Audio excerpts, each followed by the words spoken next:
28वें दिन जब राजा भोज ने सिंहासन पर बैठने का प्रयास किया तो 28वीं पुतली सिंहासन से निकली और राजा भोज से कहा, मेरा नाम वैदेही है। मैं इस सिंहासन की 28वीं पुतली हूँ। हे राजन, क्या कभी तुम्हें भगवान इंद्र ने अपने सिंहासन पर बैठने के लिए आमंत्रित किया है? हमारे राजा का स्वागत भगवान इंद्र ने किया था।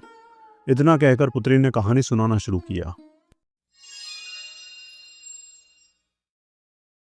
एक दिन राजा विक्रमादित्य ने सभी शिक्षित पंडितों और ज्योतिषियों को बुलाया। उन्होंने उनसे बात की कि कल रात मैंने एक दिलचस्प सपना देखा। मैंने देखा कि मैं एक सुंदर और अद्भुत महल में घूमने जा रहा हूँ। महल में हर जगह सोने और कई कीमती मोती और पत्थर जड़े हुए हैं। बाहर सुंदर हरियाली थी जिसमें बहुत सारे रंगीन फूल थे।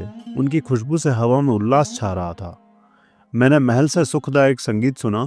जब मैं अंदर गया तो मैंने देखा कि एक व्यक्ति गहरे ध्यान में बैठा है। जब मैंने ध्यान से देखा तो उसका चेहरा लगभग मेरे जैसा ही लगा। उस समय मेरा सपना टूट गया और मैं जाग गया। राजा विक्रमादित्य अपने स्वप्न का विवरण देते हुए कहने लगे कि इस समय मैं उस राजभवन को देखने के लिए उत्सुक हूँ। क्या आप मुझे बता सकते हैं कि मैं उस राजभवन को कहाँ पा सकता हूँ? पंडितों और ज्योतिषियों ने कुछ गणनाएं पूरी की। फिर उन्होंने कहा, ऐसा कोई राजभवन धरती पर नहीं है। यह भगवान इंद्र का राजभवन होना चाहिए और केवल उसी व्यक्ति को राजभवन में प्रवेश करने का अधिकार है जो वास्तव में भगवान पर दृढ़ विश्वास रखता हो और हमेशा उनका नाम लेता हो। राजभवन में जाते समय व्यक्ति को 2 महान कार्य करने चाहिए।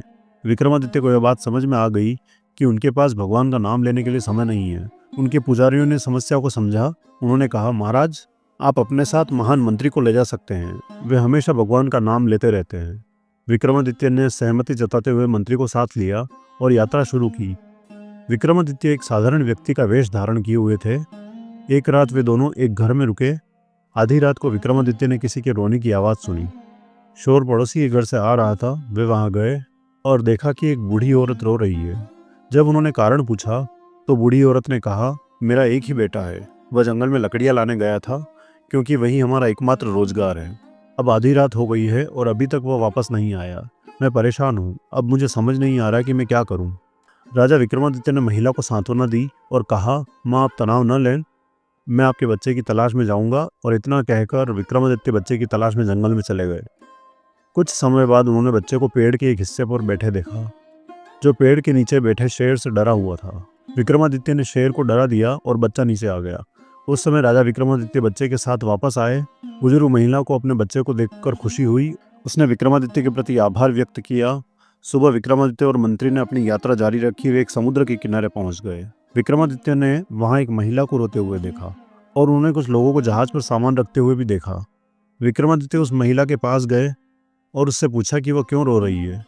उसने कहा, मेरा पति उस जहाज पर कर्मचारी है। आज वह जहाज के साथ लंबी यात्रा पर जा रहा है। कल रात मुझे सपना आया था कि मेरा पति समुद्र में डूब गया है और दम घुटने से मर गया।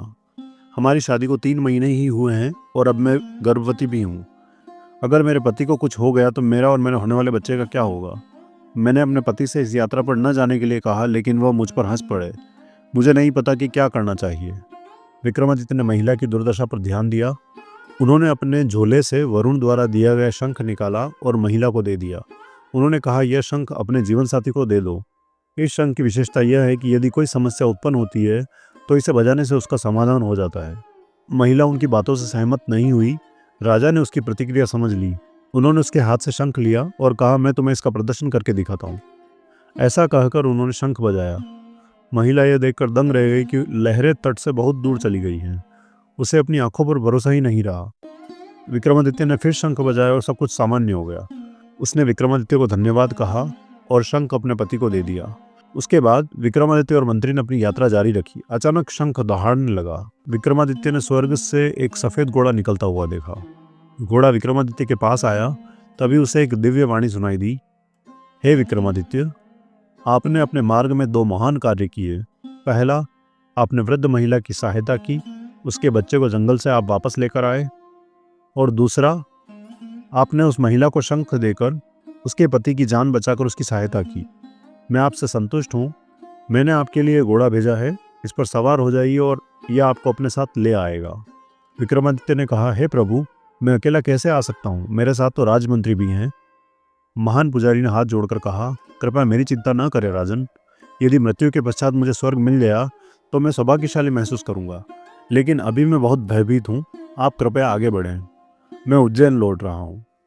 विक्रमादित्य ने सहमति जताई। वे घोड़े पर सवार होकर शीघ्र ही इंद्रलोक पहुंच गए। इंद्रलोक की सुंदरता देखकर विक्रमादित्य मंत्रमुग्ध हो गए। उन्होंने इंद्रलोक की परिक्रमा की और शीघ्र ही वह राजभवन पा लिया, जिसे उन्होंने अपने स्वप्न में देखा था।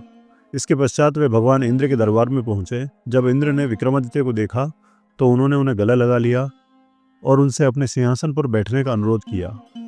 विक्रमादित्य ने हाथ जोड़कर कहा, हे प्रभु, आप क्या कह रहे हो? मैं आपके सिंहासन पर कैसे बैठ सकता हूँ? भगवान इंद्र संतुष्ट हुए और बोले, वत्स, मैं तुम पर मोहित था।